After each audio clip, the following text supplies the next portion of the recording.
Welcome to Donmar TV News Channel. Napakarami na po sa mga miyembro ng New People's Army ang namamatay.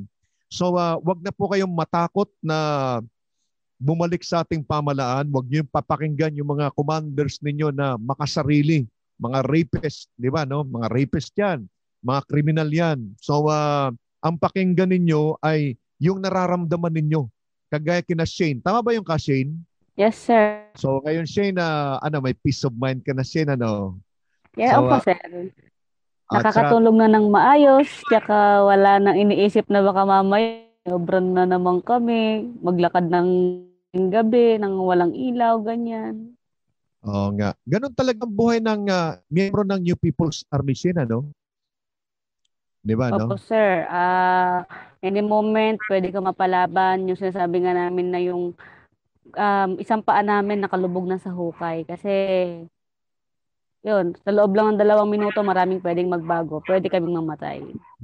Oo. So ano kayang pwedeng gawin natin talaga, Shane, para, di ba, doon sa mga nagsipagbalik na mga miyembro ng New People's Army, halos iisa yung kanilang mga sinasabi, Shane, eh, na takot sila ng mga commander nila, ng mga kasamahan nila na babalatan daw ng buhay ng sundalo, di ba, no? At papatayin.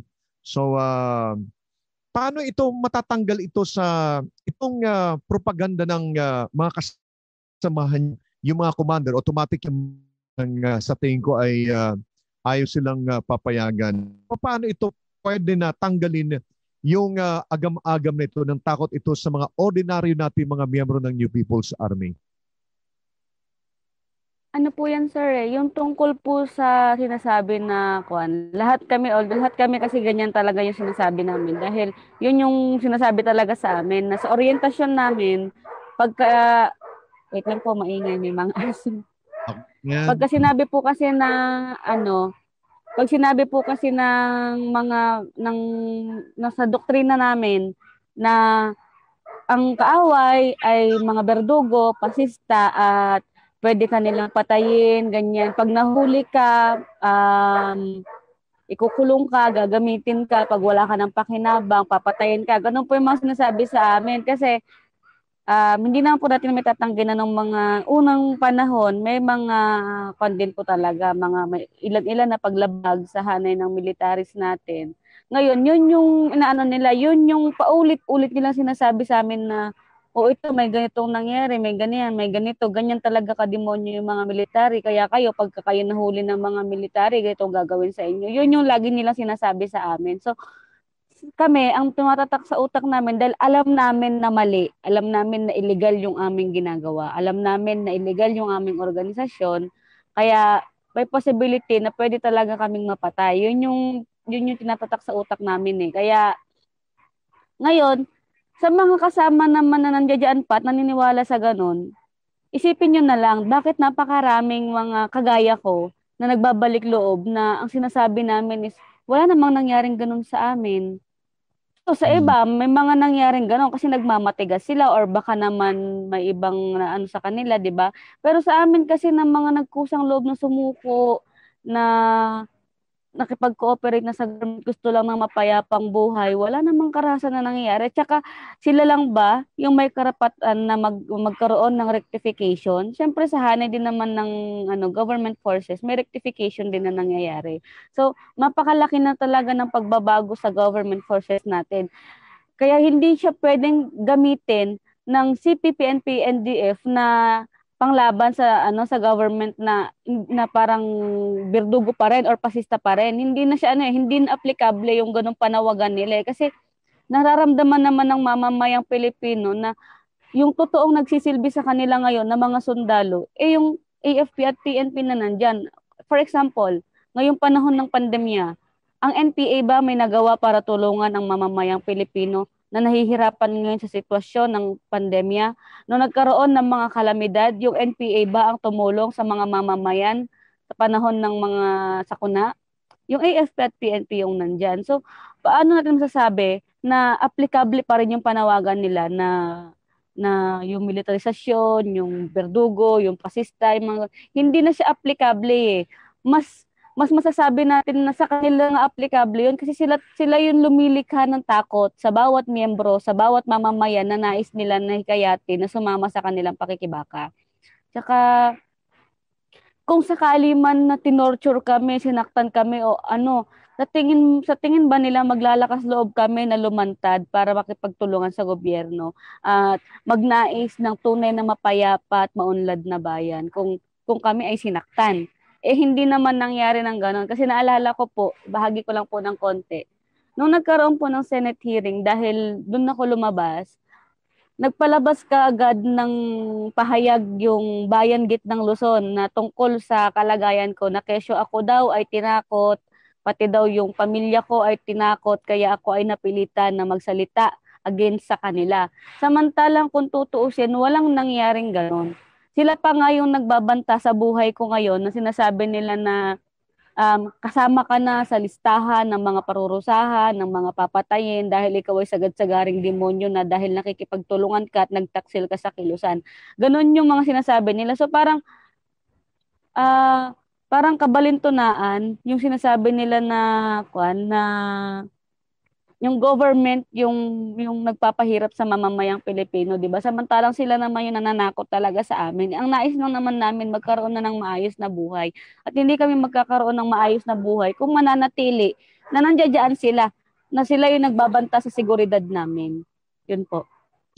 Ay pag sinabing tutulong tungkol sa mga rebel returnee natin, ay nandiyan niya na tumutulong. Tama ba yung observation ko dyan, Shane? Yes, sir. Actually, sir, ako po ay isa po sa mga beneficiaries po ng natawag na Enhanced Comprehensive Local Integrated Program o ECLIP na para sa mga former rebels na nagsusurrender na nagbabalik loob. Ako po nakatanggap ako noon ng 65,000. Tapos nakapagkuan din ako sa TESDA, kaya ako po ay isang certified na masahista na ngayon, ganyan. Tapos last year po nagkaroon po ng training yung DTI para po doon sa Go Negosyo, parang ganon. Tapos binigyan nila kami ng pwedeng pagsimulan na pangkabuhayan. Yun po. Tapos may iba pa po na mga although hindi ko pa po na-avail yung iba. Dahil, tapos yung po sa PhilHealth din, pwede mag-apply ng PhilHealth. Yung mga Tapos government, na po yun, yung government na po ang sasagot sa ng PhilHealth, kanyan. Marami pa pong mga benefits na makukuha yung mga former rebels po na nakaka-avail ng ECLIP kasi marami siyang programs para sa mga former rebels talaga. Yung ilan po sa mga former rebels pa po na mga nakausap na namin noon, ngayon po ongoing po nagte-training sila sa TESDA. Yun pong binuo natin na dahil po nagbuo nga po kami ng samahan, yung Sambayanan. Yung po mga dating mga kasama na nagbalik loob na, ipinasok po namin sila sa Sambayanan, tapos nakipag-coordinate po kami sa mga government agencies para mabigyan sila ng ECLIP, asikaso ECLIP din nila. Tapos yun nga po, ngayon po ongoing po yung pag-training nila sa TESDA ng mga welding at iba pang mga mga skills para sa kanila. Ito ho yung titingnan po natin na wag ho tayo puro batikos. Ay mahirap ito, Colonel. Ito ho yung mga buha batikos. Sila pa yung minsan yung unang nakikinabang, di ba? Alaman tatawagin natin Gabriela, iligtas yung mga nandun sa bubong, di ba? Lilipad sila, i-rescue nila. Kaya ba nila yon? Of course not. Sabi nga ni Ka Shane, hanggang salita na lang. Ang sa atin lang naman, wag na nating banatan or wag nating punain yung mga ganyan dahil yan ay para sa atin, nakakatulong ho sa atin, no? Kung sinasabi para ibigay na lang sa edukasyon, meron naman nakalaang pondo ang ating pong gobyerno para po sa edukasyon. Sabi nga ni Colonel Jerry kanina, saang bansa ba ang merong nagbigay ng free education sa college? Sa Pilipinas, kasi nga yun ang pinapanawagan nila, kaya ibinigay ng gobyerno natin. So ngayon yung binigay na, meron pa ring masasabi. Ano ho ba talagang dapat? Hindi naman natin masasabi na ang gobyerno ho natin ay fully 100% na perfecto. Of course, meron talagang mga pagkakamali. Pero sa mga bagay na yan, no, na pag-upgrade ng ating armed forces, napakalaking bagay yan. Naghamon tayo ng digmaan sa sa Philippine Sea pero yung ating kagamitan kakarag-karag. Anong ilalaban natin? Saranggola? Yun lamang ho titingnan po natin na wag ho nating pupunahin yan dahil napakalaki ng pakinabang niyan sa meron pong panahon ng kalamidad, Colonel Jerry. Okay, thank you very much. Bong, bago tayo magpaalam na nandyan si Ernie Alcanzar, kunin natin yung kanyang komento. Bagong pasok si Ernie. Ernie, magandang araw sa iyo. Napanood mo yung ABP ng Air Force, Ernie? Wala na si Ernie Alcanzar. Ikaw, Shane. Nakakatuwa, Paul. Hindi ko pa na-experience na sumakay sa helicopters pero parang na-amaze ako kasi parang ang ganda. Kasi yung mga nakikita namin noon ng mga helicopters parang panahon pa ng kopong-kopong di ba? Ngayon, ang ganda na ng helicopters natin. Kaya parang mas mabilis na talaga. Mas malaki, mas maraming may kakarga, mas maraming tulong, ganyan. Kaya nakakatuwa lang po na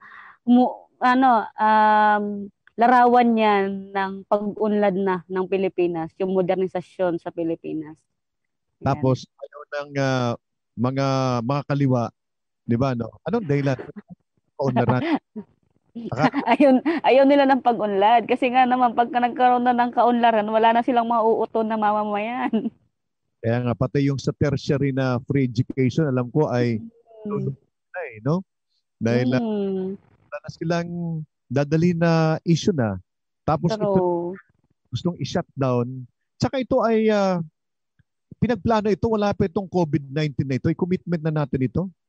Alam nga naman na meron nakalaan na pondo na noon pa inallocate yan ay hindi mo gagamitin at saka nabayaran mo, hindi mo pa deliver dahil kumbaga ang gagawin mo ay kukolektan. Wag mo na munang i-deliver yung napagkasunduan natin. Sa akin na yung pera, balik mo sa akin.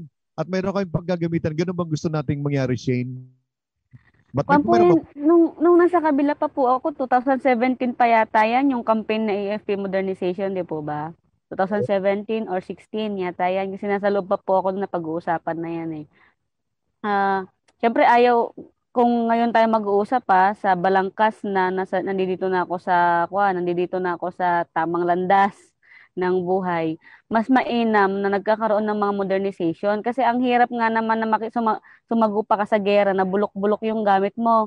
Paano kung habang ginegera tayo, yung helicopter natin bulok, baka mamaya mamatay pa dahil sa pag-crash yung ating mga helicopter, mamatay pa yung mga sundalo natin. Hindi sila mamamatay sa bala, mamamatay sila sa aksidente. At yun nga po yung nangyayari doon sa ilan ng mga nadidisgrasya natin ng mga kababayan na sundalo dahil sa may mga malfunction na yung mga lumang kagamitan natin. Wag na tingnan doon sa paggamit sa military operations. Of course, gagamitin at magamit. Especially kung mayroong mga sundalo tayo. Sino ba mga sundalo? Mga anak natin yan mga sundalo natin yan. Tinamaan. Ayaw ba natin na yung mga anak natin na inutusan natin na makipaglaban para sa atin at ngayon tinamaan sila kaya nakailangan ng air evacuation. Gusto natin na maubos yung dugo nila. Tapos, bakit? Maging yung mga NPA naman dyan, pwedeng gumamit Pag sabi lang, tinamaan ako, sige na, i-air evac nyo. Gagawin at gagawin yan. Ako parang mayroon ako natatandaan na isang counter na yung miyembro ng New People's Army ay pinag-air evac nila. So, ibig sabihin, yung aeroplano niyan ay gamit natin yan. Gamit lahat natin yan. So, sana ay malinawan itong ilan lang naman ito. Ako ay natutuwa kasi mismo doon sa Facebook ng anak ng mga nasa kabila. Kasi sila nagdadala lang naman ito nandoon pinuputakti sila ng komento. At ang sinasabi nga dito ay ito mga basahin ko lang bago tayo magpaalam. Pero marami dito Sabi niya dito ay ito. Ano yun? Isang magandang, ito galing to sa kanila kinuha, isang magandang hakbang na naman ng ating gobyerno upang paigtingin pa ang pagbibigay ng tulong at serbisyo sa tugunan ang pandemya. Tapos may nakalagay dito, sabi naman ni Artistahin niya, Yan lang naman ang magdadala ng mga bakuna sa far-flung area. Ang ganda kasi ng capability niya at mas marami pang may isakay na health worker. So, yun naman pananaw ng mga kabayan natin. So, napakarami pa dito na actually ang karamihan dito ay pagtuligsa sa kabila.